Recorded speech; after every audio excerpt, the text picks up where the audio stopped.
파랗게 빛나는 하늘과 초록빛으로 물든 땅, 따뜻한 햇빛이 내리고 부드러운 바람이 감싸는 곳. 나는 그 속에서 태어나 자랐습니다. 하지만 100여 년 전 이 모든 것이 우리의 것이 아니었던 때가 있었고, 동시에 빼앗긴 땅, 빼앗긴 나라를 되찾기 위해 기꺼이 몸바친 청춘도 있었습니다. 매헌 윤봉길 의사, 1908년 충남 예산에서 태어나 1932년 일본 가나자와에서 생을 마감한 그는 나라를 구하려던 독립운동가였고 민족을 사랑하던 청년이었습니다.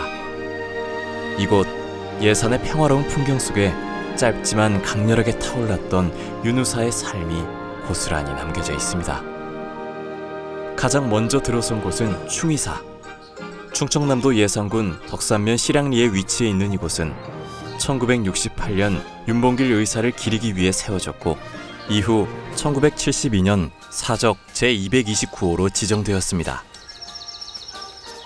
바람에 펄럭이는 태극기와 그 사이에 붉게 솟은 홍살문, 경건함을 더하는 충의문을 지나면 윤봉길 의사의 영정이 모셔진 충의사 사당을 만날 수 있습니다.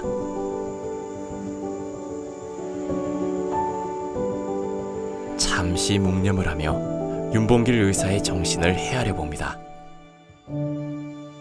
충의사에서 나와 윤의사의 아내 배용순 여사의 묘를 지나 걸어내려와 향한 곳은 기념관입니다.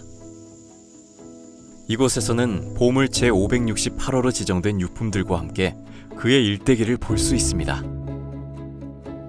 1908년 6월 21일 도중도 생가에서 부친 윤왕과 모친 김원상의 오남이녀 중 장남으로 태어났습니다.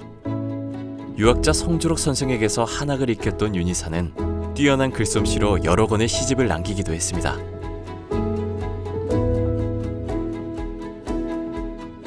19살에는 야학을 열어 문맹 퇴치운동과 농민운동으로 민족의 힘을 기르는 일을 시작합니다.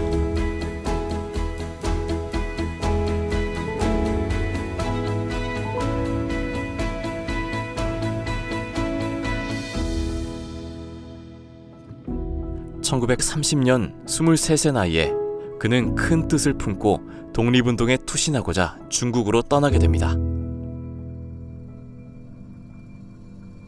그리고 2년 뒤인 25, 상하이에서 백범 김구 선생을 만나 한인애국단에 입단하고 마침내 1932년 4월 29일 홍코우 공원에서 일왕의 생일 겸 상하이 침공승전 축하행사 기념식장에 폭탄을 던집니다. 그 현장에서 체포된 윤의사는 그해 12월 19일 일본 가나자와에서 순국합니다. 윤의사의 상하이 의거는 우리의 독립의지를 전 세계에 알리는 사건이 되었고, 카이로 선언문이 탄생하고 이 일은 대한민국 독립의 단서가 됩니다.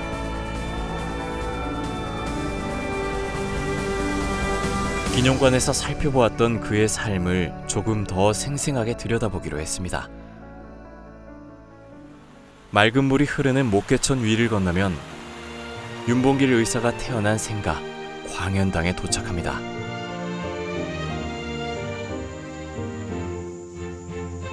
광연당은 빛이 나타나는 집이라는 뜻으로 윤의사가 태어나서 4살이 될 때까지 살던 집입니다.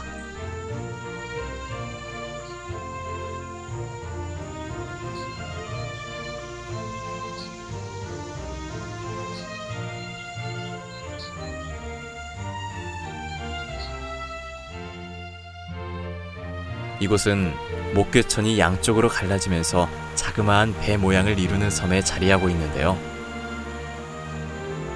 윤의사는 이곳을 섬 속의 섬, 한반도 중에서도 일본군이 발을 들여놓지 못할 섬이라는 뜻을 강조해서 도중도라는 이름을 지었습니다.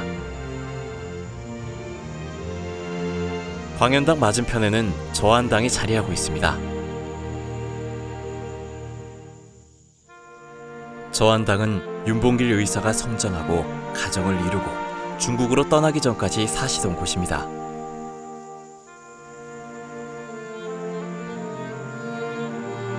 윤의사가 12세가 되던 해인 1919년 덕산 시장에서도 3.1 운동이 일어납니다.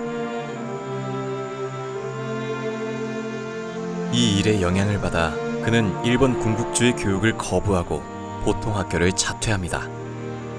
이후 매곡 성주록 선생의 오치서숙에서 유학을 공부하는 동시에 동아일보나 개벽 같은 신문과 신서적을 읽으면서 민족 정신을 키워나가기도 합니다.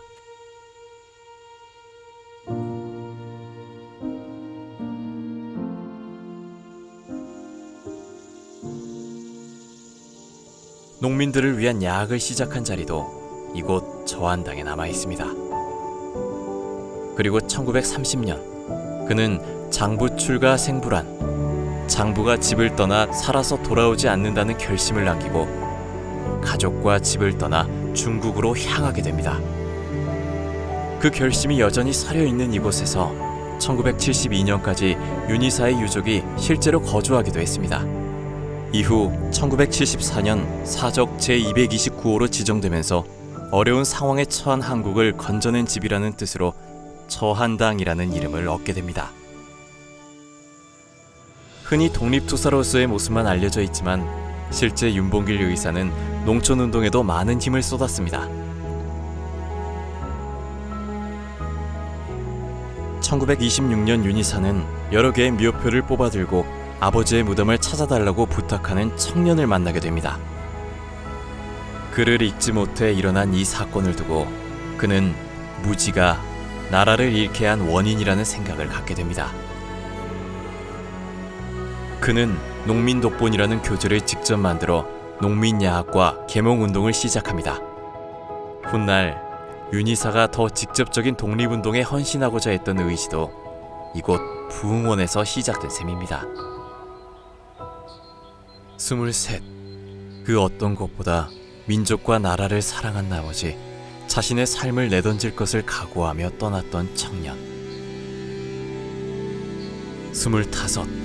두려움에 주저하지 않았고 마침내 자신이 사랑하던 조국의 하늘이 되고 땅이 된 청년. 그의 생은 1932년에 멈추었지만 역사는 계속 앞으로 나아갔고 13년 후 1945년 8월 15일